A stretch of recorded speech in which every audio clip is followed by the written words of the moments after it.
अस्सलाम वालेकुम। उम्मीद है तव्हां सभु ठीकु हूंदो। त तव्हांखे ख़बर हुयो त असां हिकु सेशन शुरू कयोसीं 5 टू 15 स्केल लाइ जेका प्रिपरेशन कराए रहिया आहियूं असां, सही आहे?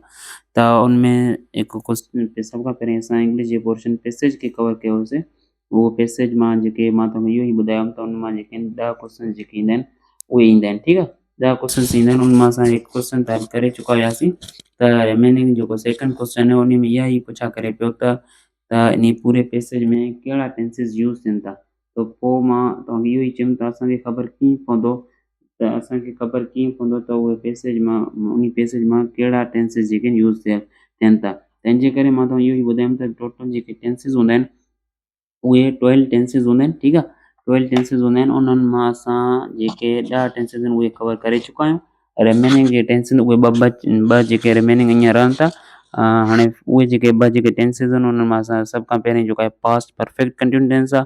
उन खां पोइ फ्यूचर परफेक्ट कंटिन्यूअस टेंस आहे। मां हिते सभ जो सभु लिखी चुको आहियां जीअं माना लेक्चर नंढे मां नंढो थी सघे। त पहिरें मां तव्हां इहो ई ॻाल्हि कयुमि त जॾहिं असां टेंसिस पढ़ंदासीं त सभ खां पहिरीं उनजी फॉर्मेशन जे बारे में पढ़ंदासीं। त सभ खां पहिरीं हाणे पास्ट परफेक्ट कंटिन्यूअस टेंस आहे त उनजी जेको फॉर्मेशन आहे, फॉर्मेशन छा आहे? त सभ खां पहिरीं मां तव्हांखे चयुमि त टेंस कोई बि हूंदो त उन में सब्जेक्ट शुरू में स्टार्ट में सभ खां पहिरीं सब्जेक्ट हूंदो। सब्जेक्ट खां पोइ छा लॻंदो? हेड बीन लॻंदो।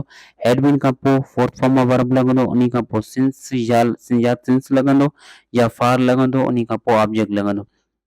मां तव्हांखे पोएं लेक्चर में थर्ड लेक्चर में सिंस जे बारे में ॿुधाए चुको आहियां। फार जे बारे में ॿुधाए चुको आहियां। सिंस कंहिंसां लॻंदो, फार कंहिंसां लॻंदो, इहो मां तव्हांखे पहिरियों ई ॿुधाए चुको आहियां, ठीकु आहे? त हाणे फॉर्मेशन कोई बि टेंस हूंदो उन जो तव्हांखे फॉर्मेशन अगरि जेकॾहिं तव्हां यादि करे विया आहियो त पोइ ईज़िली तरीक़े सां तव्हां सुवाल खे ईज़िली तरीक़े सां हल करे सघो था। सब्जेक्ट, हेड बीन, उन खां पोइ फोर्थ फॉर्म ऑफ वर्ब, पोइ सिंस या फार लॻंदो, उन खां पोइ वरी ऑब्जेक्ट लॻंदो, ठीकु आहे? सब्जेक्ट, हेड बीन लॻंदो, उन खां पोइ फोर्थ फॉर्म ऑफ वर्ब, पोइ सिंस या फार लॻंदो, उन खां पोइ object.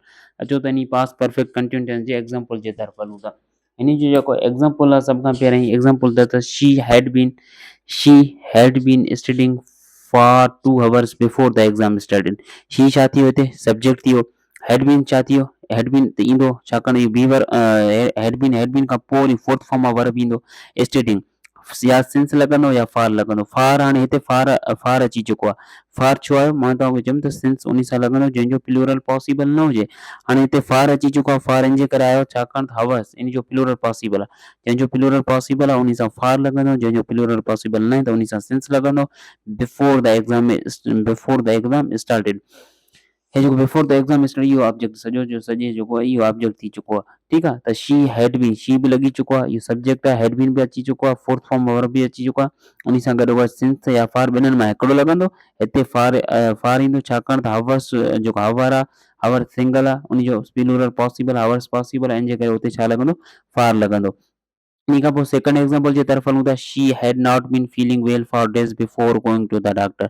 She had not been हिते असां नेगेटिव सेंस जे हिसाब सां वरितोसीं, इन जे करे शी हैड बीन, हिते शी हैड बीन आहे, हिते शी हैड नॉट बीन आहे। नेगेटिव सेंस में बीन खां पहिरीं नॉट अगरि अचे त पोइ असां चवंदासीं इहो tense past perfect continuous tense आहे, लेकिन नेगेटिव टेंस आहे कंहिंजो? पास्ट परफेक्ट कंटिन्यूअस टेंस जो। She had not been feeling well for days. हाणे ॾिसो, हाणे हिते फार वरी छो आयो आहे? फार इन जे करे आयो आहे छाकाणि त डे जो प्लूरल डेज पॉसिबल आहे, इन जे करे हिते फार आयो आहे। त for days before going to the doctor, ठीकु आहे? उमेद आहे तव्हांखे हाणे इहो टेंस सम्झ अची चुको हूंदो। त हाणे असां मूव कंदासीं जेको लास्ट टेंस आहे उन जे तरफ़ मूव कंदासीं। उन खां पोइ पैसे जी तरफ़ हलंदासीं त ॾिसंदा असांजो जेको सुवाल आहे उन जो जवाबु छा आहे? फ्यूचर परफेक्ट कंटिन्यूअस टेंस, ठीकु आहे? छा कहिड़ो? फ्यूचर परफेक्ट कंटिन्यूअस टेंस जेको लास्ट 12th टेंस आहे, ठीकु आहे? फ्यूचर परफेक्ट कंटिन्यूअस टेंस जी सभ खां पहिरियों फॉर्मेशन मां तव्हांखे इहो ई ॿुधाए चुको आहियां त कोई बि टेंस हूंदो सभ खां पहिरीं असांखे उन जो फॉर्मेशन यादि करणो पवंदो। फॉर्मेशन सम्झ ईंदो त पोइ ईज़िली तरीक़े सां असां सुवाल बि हल करे सघंदासीं। असांखे इहो ख़बर पवंदो त अगरि सपोज़ कोई असांखां पुछा करे थो या असांखे कोई पैसेज ॾिए थो भाई कहिड़ो टेंस आहे त ईज़िली तरीक़े सां ॿुधाए सघो था। शर्त इहो आहे त तव्हांखे फॉर्मेशन यादि हुजणु खपे। हाणे जेको फ्यूचर परफेक्ट कंटिन्यूअस टेंस आहे उन जो फॉर्मेशन छा आहे? सभ खां पहिरियों सब्जेक्ट। विथआउट कोई बि टेंस जेको हूंदो विथआउट सब्जेक्ट नथो ठही सघे, ठीकु आहे? टेंस आहे टेंस अची चुको, टेंस अगरि अचे जिते तव्हां टेंस जो नालो ॿुधियो हुते शुरूआत में सब्जेक्ट हूंदो। सब्जेक्ट उन खां पोइ विल हैव बीन लॻंदो या शैल हैव बीन लॻंदो। हाणे विल कंहिंसां लॻंदो या शैल कंहिंसां लॻंदो? पहिरियों ई मां तव्हांखे ॿुधाए चुको आहियां त आहे सां सिर्फ़ु शैल लॻंदो, जेके रिमेनिंग जेके बि सब्जेक्ट आहिनि उन्हनि सां विल लॻंदो। इन सां गॾु फोर्थ फॉर्म ऑफ वर्ब लॻंदो। पोइ वरी सिंस या फार ऐं उन्ही खां पोइ ऑब्जेक्ट। सिंस जो बि यूसेज मां तव्हांखे पहिरियों ई ॿुधाए चुको आहियां, फार जो बि यूसेज तव्हांखे पहिरियों ई ॿुधाए चुको आहियां, ठीकु आहे। त इहो फॉर्मेशन या इहो जेको सिंबल आहे या आइडेंटिफिकेशन जो तरीक़ो आहे, फ्यूचर परफेक्ट कंटिन्यूअस टेंस खे कीअं आइडेंटिफाई करे सघूं था। तव्हां सभ खां पहिरियों ॾिसंदो सब्जेक्ट जेकॾहिं अचे थो, पोइ उन खां पोइ विल हैव बीन लॻे थो या शैल हैव बीन लॻे थो, उन सां गॾु वरी फोर्थ फॉर्म ऑफ वर्ब अचे थो या सिंस या फार लॻे थो, पोइ वरी ऑब्जेक्ट अचे थो, त इहो फ्यूचर परफेक्ट कंटिन्यूअस टेंस आहे, ठीकु आहे। त इन जे एग्ज़ाम्पल जे तरफ़ हलूं था। इन जो सभ खां पहिरियों एग्ज़ाम्पल इहो आहे त she will have been studying for 3 hours by the time you arrive. ॾिसो शी छा आहे, सब्जेक्ट आहे, पोइ छा लॻो, will have been. Will have been या शैल हैव बीन लॻंदो या विल हैव बीन लॻंदो। मां त चयुमि सिर्फ़ु आया उन सां शैल हैव बीन, रिमेनिंग जेके बि हूंदा उन्हनि सां विल हैव बीन लॻंदो। फोर्थ फॉर्म ऑफ वर्ब फार या सिंस लॻंदो या फार लॻंदो। हिते छा लॻल आहे, फार लॻल आहे। छाकाणि फार लॻल आहे, छाकाणि जेको हवर्स आहे इहो प्लूरल आहे। अगरि इहो प्लूरल न हुजे हा त पोइ हिते सिंस लॻे। त जंहिं वर्ड जो प्लूरल पॉसिबल हुजे त उन खां पहिरियों ई फार लॻंदो, जंहिंजो प्लूरल पॉसिबल न हुजे त हुते सिंस लॻंदो। मां तव्हांखे इहो बार बार ॿुधाए रहियो आहियां, ठीकु आहे। By the time you arrive, इहे सेंटेंस आहे जंहिं सेंटेंस जो ऑब्जेक्ट वारो हिसो आहे, ठीकु आहे। She will have been studying for 3 hours by the time you arrive, ठीकु आहे। उमेद आहे तव्हांखे इहो सम्झ अची चुको हूंदो।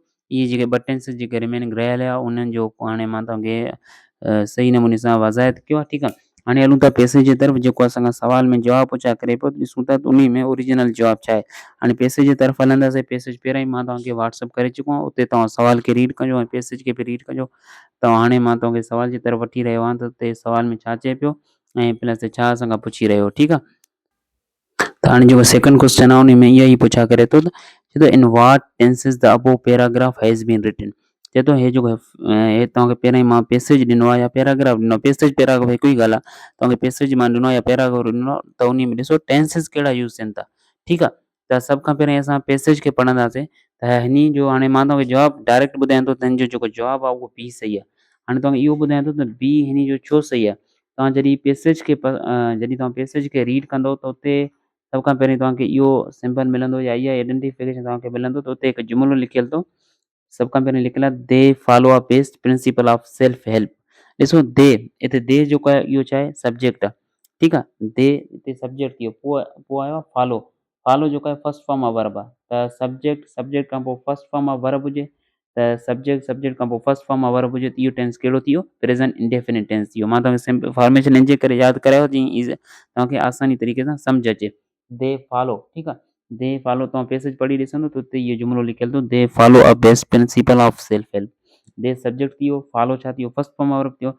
अगरि सब्जेक्ट हुजे, फर्स्ट फॉर्म ऑफ वर्ब हुजे, तव्हां इहो चवंदो त इहो प्रेज़ेंट इंडेफिनिट टेंस आहे, ठीकु आहे। त इन बी ऑप्शन में प्रेज़ेंट इंडेफिनिट टेंस बि आहे, पास्ट इंडेफिनिट टेंस। हाणे ॾिसूं पास्ट कीअं वरी तव्हां पैसेज खे पढ़ी ॾिसंदो त उते हिकु सेंटेंस लिखियलु आहे, उन में इहो ई लिखियलु आहे त हिते लिखियलु आहे त great people of the world, great people of the world worked hard.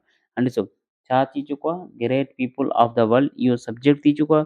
Worked hard इहो छा आहे, सेकंड फॉर्म ऑफ वर्ब आहे। जॾहिं सेकंड फॉर्म ऑफ वर्ब अचे त इहो पास्ट इंडेफिनिट टेंस आहे, ठीकु आहे। त प्रेज़ेंट इंडेफिनिट टेंस बि थी वियो, पास्ट इंडेफिनिट टेंस बि, इन जे करे इन जो बी ऑप्शन सही आहे। अगरि जेकॾहिं पास्ट परफेक्ट टेंस हुजे त उते छा हुजे, उते छा हुजे, हैव हुजे हा, थर्ड फॉर्म ऑफ वर्ब हुजे हा। पास्ट कंटिन्यूअस टेंस हुजे त उते वाज़ हुजे हा या वर हुजे, उन सां गॾु फोर्थ फॉर्म ऑफ वर्ब हुजे। पास्ट परफेक्ट कंटिन्यूअस में छा हूंदो, पास्ट परफेक्ट कंटिन्यूअस में उते हैड बीन ऐं फोर्थ फॉर्म सॼो जेको मां तव्हांखे पहिरियों ई ॿुधाए चुको आहियां उहो ई हूंदा। लेकिन हिते हाणे present indefinite tense, past indefinite tense आहे। कीअं प्रेज़ेंट इंडेफिनिट टेंस में फर्स्ट दे फॉलो, हिते सेंटेंस लिखियलु आहे त उन में दे फॉलो सब्जेक्ट बि अचे थो ऐं फर्स्ट फॉर्म ऑफ वर्ब अचे थो। पोइ वरी पास्ट इंडेफिनिट टेंस जो असांखे ख़बर कीअं पियो, त उते हिकिड़ो सेंटेंस लिखियलु आहे जंहिंमें second form of verb use थिए थो। अहिड़ो टेंस जंहिंमें second form of verb use थिए त उहो पास्ट इंडेफिनिट टेंस हूंदो आहे। अहिड़ो वरी टेंस जंहिंमें first form of verb use थिए त उहो प्रेज़ेंट इंडेफिनिट टेंस हूंदो आहे, ठीकु आहे। त उमेद आहे त इहो तव्हांखे सम्झ अची चुको हूंदो। हाणे इहो जेको आहे हिकु माना सेकंड क्वेश्चन आहे उहो पूरो थियो आहे। तव्हां पाण ॾिसो त हिकिड़े क्वेश्चन खे हल करण लाइ असां 3 लेक्चर अपलोड कया आहिनि, पोइ वञी करे त हिकु जेको आहे क्वेश्चन कंप्लीट थियो आहे। त हाणे इहे 3 लेक्चर सही तरीक़े सां ॿुधी करे पोइ तव्हां इन खे हल कयो। त अहिड़ा क्वेश्चन जेके आहिनि माना काफ़ी दफ़ा रिपीट थिया आहिनि, तव्हां खां पैसेज ॾेई करे तव्हां खां पुछंदा आहिनि त इन पैसेज में असां कहिड़ा टेंसेस यूज़ कया आहिनि, ठीकु आहे। त उमेद आहे तव्हांखे इहो सम्झ अची चुको हूंदो।